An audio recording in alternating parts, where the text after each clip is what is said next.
The Quran speaks about the water cycle in great detail. Who could have mentioned this in the Quran 14 years ago? No reply? Don't worry, continue. The Quran speaks about geology. The geologists say that the radius of the earth is 3,750 miles. The deeper layers are hot and fluid. The upper layer is a thin crust, hardly 1 to 20 miles in thickness. And there are high possibilities it will shake. It is due to the folding phenomena which gives rise to mountain ranges which prevents the earth from shaking. Allah mentioned this in the Quran. It's mentioned in the Quran.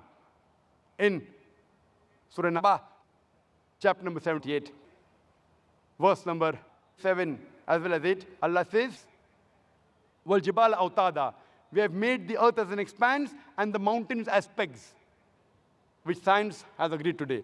A similar message is mentioned in Surah Anbiya, chapter 21, verse number 31, that we have placed on the earth mountains standing firm, lest it would shake with you. In the field of oceanology, previously we knew that there was two types of water, salt and sweet, but the Quran says in Surah Furqan, chapter 25, verse number 53, that it is He who has let free two bodies of flowing water, one sweet and palatable, the other salty and bitter. Though they meet, they do not mix. There is a barrier which is forbidden to be trespassed. We knew that there were two types of water, but what does the Quran mean there is a barrier which is forbidden to be trespassed? Today we know that whenever one type of water flows into the other type of water, it loses its constituents and gets homogenized into the water it flows. This homogenizing area is called as a barrier, a barzakh in the Quran. Quran mentioned this 14 years ago. Quran mentioned about biology.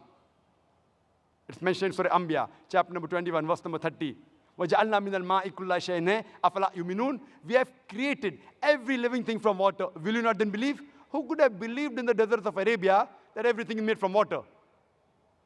Today science tells us that every living thing is made from water. There is a theory known as theory of probability, that if you make a wild guess, the chances you'll be right is depending upon what are the options. For example, if I toss a coin, head or tails, whatever reply you give, the chances you'll be right is 1 upon 2, 50%. Two options, chances you'll be right is 1 upon 2, 50%. If I toss a coin twice, the chances I'll be right both the times is 1 upon 2 into 1 upon 2, it is 1 upon 4, it is 25%.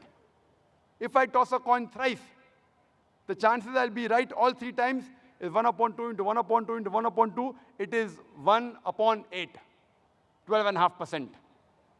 If I throw a dice, the dice has got 6 sides. The chances if I make a wild guess it will be right is 1 upon 6. Now if you apply this theory of probability, that someone made a wild guess, for example, what is the shape of the earth? You can think of 10 things. Flat, square, rectangle, triangular, hexagonal, on and on, maybe spherical.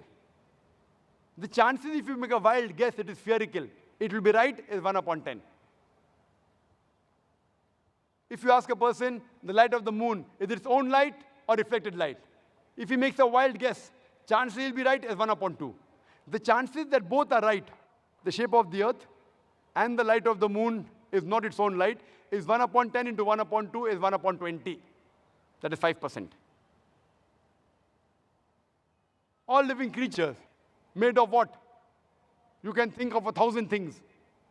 Sand, iron, tin, wood, on and on, maybe even water. Chances you make a wild guess and one is right is 1 upon 1,000. Chances all three are correct. Shape of the earth is spherical. Light of the moon is reflected. Everything made from water is 1 upon 10 into 1 upon 2 into 1 upon 1,000. Is 1 upon 20,000. Is 0.005%. Only in 3 scientific facts, it's 0.005%. I've already mentioned several. And if you read my book, there are hundreds.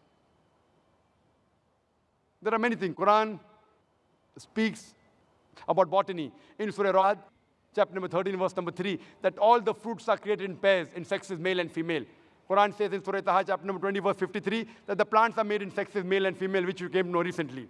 In the field of zoology, Quran says the animals and the birds live in community like the human beings. In Surah A'raaf, chapter number 6, verse number 38, which we came to know recently. Quran speaks about the bee, that it can find its path, which we came to know recently. In Surah Nahl, chapter number 16, verse number 60 and 69.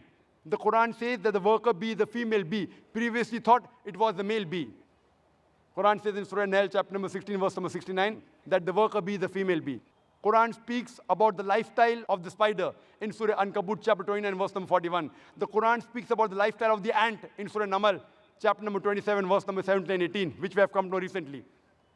Quran speaks about genetics, that it is the male fluid, it is the sperm which is responsible for the sex of the child. In Surah Najm, chapter number 53, verse number 45 and 46, as well as chapter number 75, verse number 37 to 39, which we came to know recently.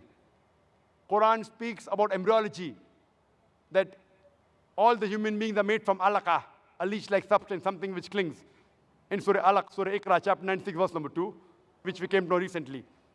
Quran speaks about the various embryological stages, alaqa, mudga, izama, lahem. In Surah Mu'minun, chapter number 23, verse number 12 to 14, which we have come to know recently. There are various scientific facts mentioned in the Quran. I'll just mention two more. There are people who say that after we human beings die, and after we are buried, and our bones are disintegrated, how will Allah subhanahu wa ta'ala be able to reconstruct the bone on the day of judgment? So Allah says, it's mentioned in the Quran, chapter number 75, verse number 3 and 4, that when they say that how will Allah be able to reconstruct the bones on the day of judgment, tell them, Allah can not only reconstruct the bones, He can even reconstruct in perfect order the very tips of your fingers. What does Allah mean by saying He can not only reconstruct your bones, He can even reconstruct in perfect order the very tips of your fingers? It was in 1880 that Sir Francis Galt, he discovered the fingerprinting method and said that no two fingerprints, even in a million human beings, are identical. Today, the police, the CID, the FBI, the CIA, they use the fingerprinting method to identify the criminal. Quran speaks about the fingerprinting method 1400 years ago, and we discovered in 1880. Who could have mentioned this? I would like to mention one more thing before I end the scientific facts, is that there was a scientist by the name of Professor Tagra Tagashan. Professor Tagra Tagashan hails from Thailand, and he was doing a great deal of research in the pain receptors. Previously, we human beings, we thought, and the doctors thought, that only the brain was responsible for the feeling of pain. Today, we come to know that there are certain receptors in the skin which are also responsible for the feeling of pain. That's the reason when a person of burn injury comes to a doctor, the doctor takes a pin and pricks it in the area of burn. If the patient feels pain, the doctor is happy. The pain receptors are intact. If the patient does not feel pain, the doctor is sad. The pain receptors have been destroyed. It's mentioned in the Quran, in Surah Nisa, chapter number 4, verse 56, that as to those who reject our signs, we shall cast them in the hellfire, and as often as their skins are roasted, we shall give them fresh skin so that they feel the pain. Indicating there is something in the skin which is responsible for the feeling of pain. Imagine, Quran speaks about the pain receptors 1400 years ago. And Professor Tagra Tagashan, when he came to know this is mentioned in the Quran, in the 9th Medical Conference in Riyadh, in the conference itself, he said the Shahada and said, La ilaha illallah, Muhammad Rasulullah. There is no God but Allah, and Prophet Muhammad, peace be upon the messenger of Allah. So when you ask the atheist, who could have mentioned this in the Quran? The only reply he can give you is the same which he gave you earlier. It is the creator. It is the maker. It is the producer. It is the manufacturer. It is the inventor. This creator, this producer, this manufacturer, this maker, this inventor, we Muslims call him as Allah.